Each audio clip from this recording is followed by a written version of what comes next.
Welcome to the new blog. আর আজকে third part of Thailand video নিয়ে চলে এলাম তোমাদের সামনে। শুরু করছি মর্নিংয়ে ব্রেকফাস্ট দিয়ে। আমাদের প্যাকেজের মধ্যেই ব্রেকফাস্টটা ইনক্লুডেড ছিল, তাই সকাল সকাল রেডি হয়েই আমরা নেমে পড়লাম ব্রেকফাস্ট লবিতে ব্রেকফাস্ট করার জন্য। ব্রেকফাস্টে খাবার জন্য বহু আইটেম ছিল, কোনো কিছু বাদ না বললেই চলে। স্টার্টিং ফ্রম ব্রেড, স্যালাড, এটা শুরুতেই ছিল। এখানে ডেজার্ট সেকশন, অন্যদিকে ছিল বিভিন্ন ধরনের জুসেসের counter, pineapple juice, lemon juice, normal mineral water, orange juice, যেগুলো খেতে সত্যিই ভালো ছিল, পুরো ফ্রেশ জুসেস ছিল। অন্য সাইডে ছিল বিভিন্ন ধরনের ফ্রাইড আইটেমস,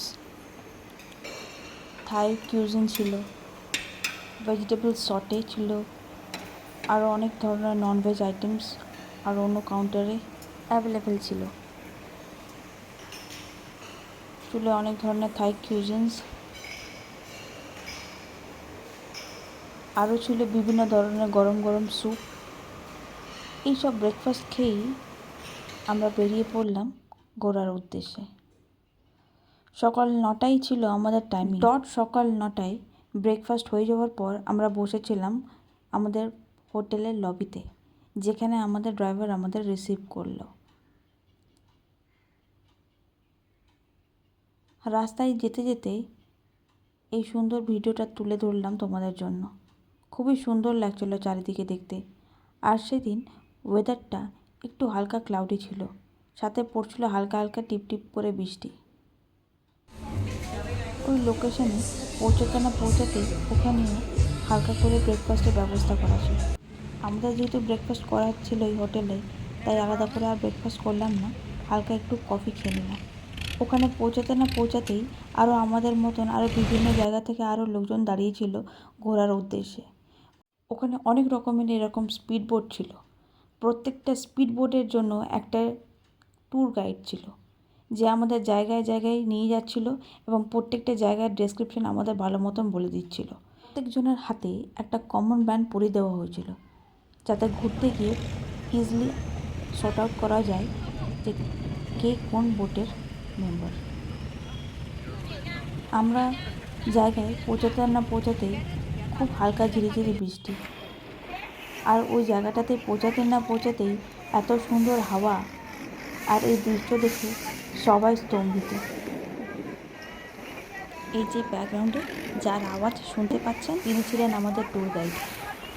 তিনি খুব ভালোভাবে আমাদের জায়গায় জায়গায় বিভিন্ন জায়গার ডেসক্রিপশন প্রত্যেকজনকে খুব ভালোভাবে বুঝিয়ে দিচ্ছিলেন। কিছুটা থাই ভাষা, কিছুটা ইংলিশ ভাষা, শুনতে খুবই ভালো লাগছিল। আর এই জায়গা নিয়ে তো কোনো কথাই নেই, চোখ পুরো জুড়িয়ে যাচ্ছিল।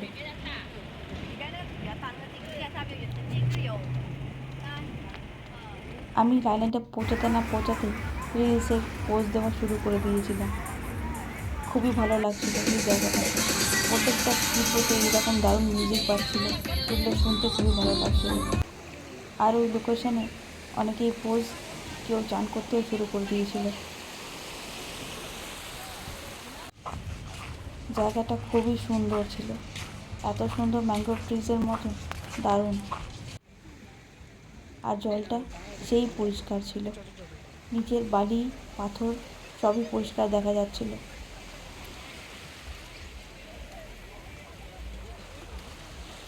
সি বিচের ধারে ধারে এরকম অনেক কটা স্টল ছিল, যেখানে লোকে অনেক ধরনের স্ন্যাক্স, নারকেলের জল, অনেক কিছু খেতে খেতে এই সুন্দর বীজটাকেও এনজয় করছিল।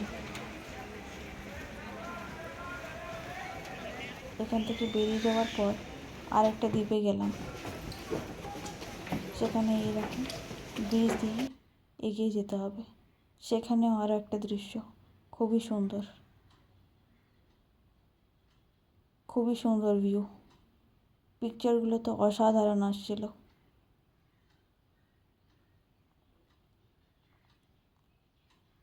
এটাই ছিল লাস্ট বিচ আমাদের।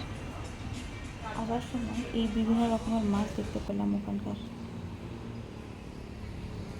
আস্তে আস্তে বিকেল হয়ে গেছিলো, পুরো ক্লান্ত। আজকের ব্লগ তাহলে এখানেই শেষ করছি।